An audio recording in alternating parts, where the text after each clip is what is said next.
निर्वाचन नजिक आउन लाग्यो कि एउटा शब्द जताततै सुनिन्छ, मौन अवधि। चुनावको एकदमै अन्तिम क्षणहरूलाई जनाउने यो शब्दको वास्तविक अर्थ र महत्त्व के हो त? आउनुहोस् यसलाई अलि गहिराईबाट बुझौँ। सबैले कुरा गर्छन्, तर यो मौन अवधि भनेको आखिर के हो त? के यो प्रचार प्रसार रोकिने समय मात्र हो कि यसको केही गहिरो अर्थ पनि छ? ल, परिभाषामा जाउँ। मौन अवधि भनेको चाहिँ मतदान सुरु हुनुभन्दा ठिक 48 घण्टा अगाडिदेखि मतदान नसकिउन्जेलसम्मको समय हो। यो बेलामा चुनाव सम्बन्धी कुनै पनि प्रचार प्रसार गर्न पाइँदैन, पुरै बन्देश। खासमा यो एउटा यस्तो शान्त समय हो जहाँ मतदाताले बिना कुनै दबाव आफ्नो अन्तिम निर्णय लिन सक्छन्। त्यसो भए नियमहरू के छन् त? के गर्न पाइँदैन यो अवधिमा? यो जान्न एकदमै जरुरी छ, किनभने नियमहरू निकै कडा छन् र दायरा पनि सोचेभन्दा फराकिलो छ।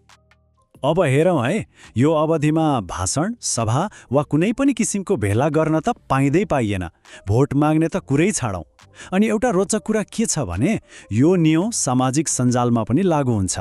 हो, फेसबुक, भाइबरमा गरिने पोस्ट होस् वा एसएमएस, सबैमा रोक लगाइएको छ। छोटकरीमा भन्नुपर्दा मतदातालाई प्रभाव पार्न खोज्ने कुनै पनि काम गर्नै पाइँदैन।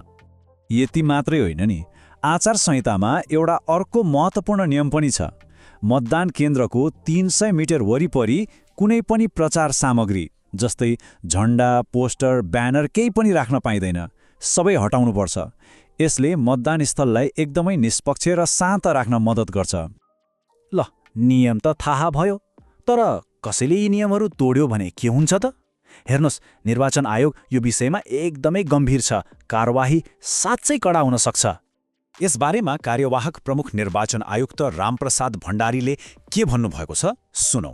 उहाँले स्पष्ट भन्नुभएको छ कि यदि मौन अवधिमा आर्थिक लेनदेन वा चुनावलाई असर गर्ने कुनै पनि गतिविधि भएको पाइयो भने परिणाम निकै गम्भीर हुन्छ। र त्यो सबैभन्दा गम्भीर परिणाम के हो? उम्मेदवारी नै खारेज। सोच्नुहोस् त, एउटा सानो गल्तीले उम्मेदवारले आफ्नो महिनौको मेहनत, पुरै चुनावी अभियान नै गुमाउन सक्छ। अनि उम्मेदवारी खारेज मात्रै होइन है, दोषी ठहरिएमा त्यस्ता व्यक्तिलाई 6 वर्षसम्म कुनै पनि चुनावमा भाग लिन नपाउने गरी रोक लगाउन सकिन्छ। यो त लामो समयको कारबाही भयो। त्यसैले निर्वाचन आयोगले यसमा शून्य सहनशीलताको नीति लिएको छ। यसको मतलब के हो भने सानो होस् वा ठुलो, कुनै पनि गल्तीलाई हल्का रूपमा लिइँदैन। नियम तोडेमा कडाभन्दा कडा कारबाही हुन्छ। अब प्रश्न उठ्छ, यति कडा नियम र कारबाही किन चाहियो? आखिर यो मौन अवधिको खास उद्देश्य के हो?